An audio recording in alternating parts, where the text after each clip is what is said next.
Hi Nanbaa, welcome back to Home Tech channel. இந்த வீடியோவில் நம்ம பற்றி பார்க்க போறோம்னா நம்ம மொபைலில் நம்ம டெலீட் பண்ண ஃபோட்டோஸ் இல்லைனா நம்ம மொபைலில் ஆட்டோமேட்டிக்காக டெலீட் ஆன ஃபோட்டோஸை நம்மளால் திரும்பவும் ரெக்கவர் பண்ணிக்க முடியும். அது எத்தனை நாளாக இருந்தாலும் சரி, எத்தனை மாதமாக இருந்தாலும் சரி, இல்லை எத்தனை வருஷமே ஆயிருந்தாலுமே பார்த்தீங்கன்னா நம்மளால் திரும்பவும் ரெக்கவர் பண்ணிக்க முடியும். ஆனால் அதுக்கு நீங்கள் உங்கள் மொபைலை ஃப்ளாஷ் அடிச்சிருக்க கூடாது அண்ட் ரூட் பண்ணியிருக்கவும் கூடாது. இது பண்ணாமல் நீங்கள் நார்மலாக உங்கள் மொபைலில் டெலீட் ஆன ஃபோட்டோஸ் இல்லை ஆட்டோமேட்டிக்காக டெலீட் ஆன ஃபோட்டோஸை அது எத்தனை வருஷமாக இருந்தாலும் சரி நம்மளால் ரெக்கவர் பண்ணிக்க முடியும். ஸோ அது எப்படிங்கிறத பற்றி தான் இந்த வீடியோவில் பார்க்க போகிறோம். ஸோ வீடியோ ஃபுல்லாக பார்த்து முடிச்சுட்டு உங்களுக்கு யூஸ்ஃபுல்லாக இருந்தால் மறக்காமல் லைக் பண்ணுங்கள். லைக் பண்ணிவிட்டு இந்த வீடியோ உங்கள் ஃப்ரெண்ட்ஸ் எல்லாத்துக்குமே ஷேர் பண்ணி விடுங்க. இந்த மாதிரி யூஸ்ஃபுல்லான வீடியோஸ்லாம் மிஸ் பண்ணாமல் பார்க்கணும் அப்படின்னு நினச்சிங்கன்னா கீழே பார்த்தீங்கன்னா ரெட் கலர் சப்ஸ்கிரைப் பட்டன் இருக்கும். ஸோ அதை சப்ஸ்கிரைப் பண்ணி பக்கத்தில் பெல் ஐக்கான் வரும். அதையும் கிளிக் பண்ணி பார்த்தீங்கன்னா ஆளுங்கிற ஒரு ஆப்ஷன் இருக்கும். ஸோ அதையும் கிளிக் பண்ணி வச்சுக்கோங்க. ஓகே நண்பா, நீங்கள் என் கூட பேசணும் இல்லை ஏதாவது டவுட் கேட்கணும் அப்படின்னு நினச்சிங்கன்னா என்ன இன்ஸ்டாகிராமில் ஃபாலோ பண்ணிக்கோங்க. ஐடி லிங்க் பார்த்தீங்கன்னா கீழே டிஸ்கிரிப்ஷனில் இருக்குது. ஸோ அதை கிளிக் பண்ணி ஆட்டோமேட்டிக்காக உங்களுக்கு இன்ஸ்டாகிராம் ஓப்பன் ஆயிரும். ஸோ அந்த இடத்துல என்னை ஃபாலோ பண்ணிக்கோங்க. உங்களுக்கு ஏதாவது டவுட் இல்லை என் கூட பேசணும் அப்படின்னு நினச்சிங்கன்னா நீங்கள் தாராளமாக எனக்கு மெசேஜ் பண்ணலாம். நான் பார்த்தீங்கன்னா கண்டிப்பாக உங்களுக்கு ரிப்ளை பண்ணுவேன். ஓகே நண்பா, நீங்கள் ஒரு அப்ளிகேஷன் டவுன்லோட் பண்ணணும். டவுன்லோட் லிங்க் பார்த்தீங்கன்னா இந்த வீடியோக்குள்ள டிஸ்கிரிப்ஷனில் இருக்குது. ஸோ அதை கிளிக் பண்ணி ஈஸியாக டவுன்லோட் பண்ணிக்கலாம். டவுன்லோட் பண்ணி இன்ஸ்டால் பண்ணி ஓப்பன் பண்ணிங்கன்னா இந்த மாதிரி தான் ஷோ ஆகும். ஸோ இதிலே போட்டிருப்பாங்க. ஸோ கீழே பார்த்தீங்கன்னா ரீஸ்டோர்னு ஒரு ஆப்ஷன் இருக்கும். ஸோ அதை கிளிக் பண்ணுங்க நண்பா.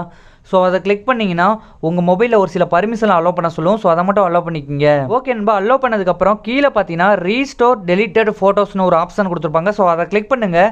அதை கிளிக் பண்ணிங்கன்னா உங்கள் மொபைலில் டெலீட் ஆன எல்லா ஃபோட்டோஸுமே பார்த்தீங்கன்னா இந்த இடத்துல லோட் ஆகிட்டு இருக்கும் நண்பா. ஓகே நண்பா, இந்த அப்ளிகேஷனில் நான் ஸ்டார்டிங்லேயே சொல்லிடுறேன். அதாவது இந்த வீடியோ ஸ்டார்டிங்லேயே சொல்லிடுறேன். நிறைய பேர் என்ன நினைப்பீங்கன்னா, என்னடா நம்ம மொபைலில் இருக்கக்கூடிய கேலரி ஃபோட்டோஸே இந்த இடத்துல ஷோ ஆகுது அப்படின்னு நினைப்பீங்க. ஸோ இந்த அப்ளிகேஷனில் ஸ்டார்டிங்லேயே சொல்லியிருப்பாங்க. ஸோ அந்த இடத்துலையே ரீட் பண்ணி பார்த்தீங்கன்னா உங்களுக்கே தெரியும். உங்கள் மொபைலில் இருக்கக்கூடிய ஃபோட்டோஸும் இதில் ஷோ ஆகும் அண்ட் நீங்கள் டெலீட் பண்ண ஃபோட்டோஸும் இந்த இடத்துல ஷோ ஆகும் அப்படிங்கிறத ஆட்டோமேட்டிக்காக முன்னாடியே சொல்லியிருப்பாங்க. ஸோ நீங்களும் எதுவும் தப்பாக நினச்சிக்க வேணாம். உங்கள் மொபைலில் இருக்கக்கூடிய ஃபோட்டோஸும் இந்த இடத்துல ஷோ ஆகும் நண்பா. ஸோ அது மட்டும் இல்லாமல் நீங்கள் டெலீட் பண்ண ஃபோட்டோஸும் இந்த இடத்துல ஷோ ஆகும். ஸோ அதுக்கப்புறம் அந்த டெலிட்டட் ஷோ ஃபைல்ஸை கிளிக் பண்ணுங்கள். ஸோ இந்த இடத்துல பார்த்தீங்கன்னா நீங்கள் உங்கள் மொபைலில் டெலீட் பண்ண ஃபோட்டோஸ்லாம் இருக்கும். ஸோ இந்த ஃபோட்டோஸ்லாம் எனக்கு தெரிஞ்சு என் மொபைலில் கிடையாது, டெலீட் பண்ண ஃபோட்டோஸ் தான். அது மட்டும் இல்லாமல் உங்கள் மொபைலில் நீங்கள் வச்சுருக்கக்கூடிய ஃபோட்டோஸும் இந்த இடத்துல ஷோ ஆகும் நண்பா.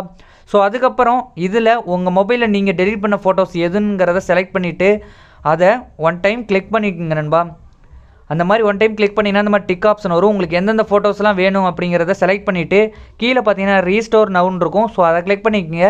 அதை கிளிக் பண்ணிங்கன்னா இந்த மாதிரி உங்களுக்கு ஆயிரும் நண்பா. ரீஸ்டோர் டு இந்த அப்ளிகேஷன் நேம் ஃபைலில் உங்களுக்கு பார்த்தீங்கன்னா ரீஸ்டோர் ஆகிருக்குன்னு சொல்லியிருக்காங்க.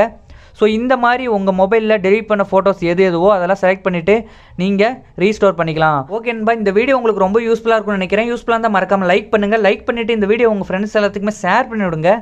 மறக்காமல் நம்ம சேனலை சப்ஸ்கிரைப் பண்ணி வச்சுக்கணும் நண்பா. பக்கத்தில் பெல் ஐக்கான் வரும். அதையும் கிளிக் பண்ணி ஆளுங்கிறதையும் கண்டிப்பாக செட் பண்ணுவீங்க. அப்படின்னா தான் இந்த மாதிரி யூஸ்ஃபுல்லான வீடியோஸ்லாம் உங்களுக்கு உடனுக்குடனே நோட்டிஃபிகேஷன் வரும். ஓகே நண்பா, நம்ம செகண்டாக ஒரு சேனல் வச்சுருக்கோம். ஸோ அந்த சேனலையும் வியூ பண்ணி பாருங்கள். அதுலேயும் இன்ட்ரெஸ்டிங்கான வீடியோஸ்லாம் தொடர்ந்து அப்லோட் பண்ணுவோம். அந்த சேனலில் அப்லோட் பண்ணுற வீடியோஸும் நீங்கள் மிஸ் பண்ணாமல் பார்க்கணும் அப்படின்னு நினச்சிங்கன்னா கீழே பார்த்தீங்கன்னா ஒரு கல் சப்ஸ்கிரைப் பட்டன் இருக்கும். ஸோ அதையும் கிளிக் பண்ணி ஆளுங்கிறதையும் கண்டிப்பாக செட் பண்ணுவீங்க. ஓகே நண்பா, இன்னும் ஒரு இன்ட்ரெஸ்டிங்கான ஒரு வீடியோவோட சந்திப்போம். தேங்க்ஸ் ஃபார் வாட்சிங் நண்பா.